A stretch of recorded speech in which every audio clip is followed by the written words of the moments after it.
मु सुचिसुंडा दास मु Müller Bharatiya Janata party समर्थक थी 2022 मसीहार क्षेत्रपाल पंचायत समिति सभ्या निर्वाचन हेली मान्य विधायक साहाय्य सहयोग आगामी दिन में धर्मशाला पंचायत समितिर विकास कार्य धर्मशाला विधायक हिमेश शेखर को धन्यवाद। अभिषेक राउत धर्मशाला बीजेपी देखो दीर्घ 24 वर्ष है धर्मशाला पंचायत समिति बीजेडी कबल परिवारवाद शासन ये चलता 2024 परिवारवाद शासन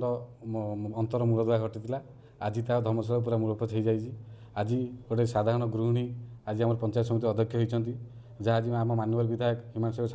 भाई आज संभव हो पारी चेष्टार आज धर्मशाला एक नुआ पंचायत समिति अध्यक्ष पाई केपरि धर्मशाला विकास आग को आहरी त्वरान्वित हो पार और आहरी भल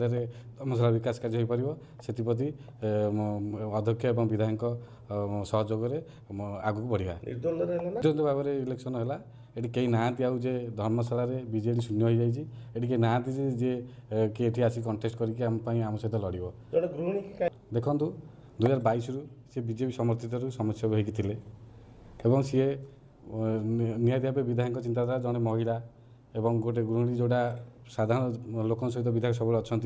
सब साधारण लोक सहित विधायक आरंभ अच्छा सी विधायक चाहिए साधारण लोक ही आगू आसतु और से विकास भागीदारी हूँ। निर्वाचन आयोग आज दिन को नामांकन भरवा सहित तार जांच प्रत्याहार तथा निर्वाचन फलाफल घोषणा सबुतक इवेंट आज गोटे दिन धार्य करा जायतिला मात्र जो समय धार्य करा जायतिला ता भितर आम जड़े प्रार्थी मात्र नामांकन भरथिले तेणु सुतरां 12टा पर प्रत्याहार समय जमती सरिला आम सबू ये प्राय 36 जन समिति सभ्य उपस्थित थे तांकर सहमति से माने जो सुचिस्मिता दास क्षेत्रपाल जेपी समिति सभ्य अध्यक्ष भाव निर्वाचन कर। धन्यवाद।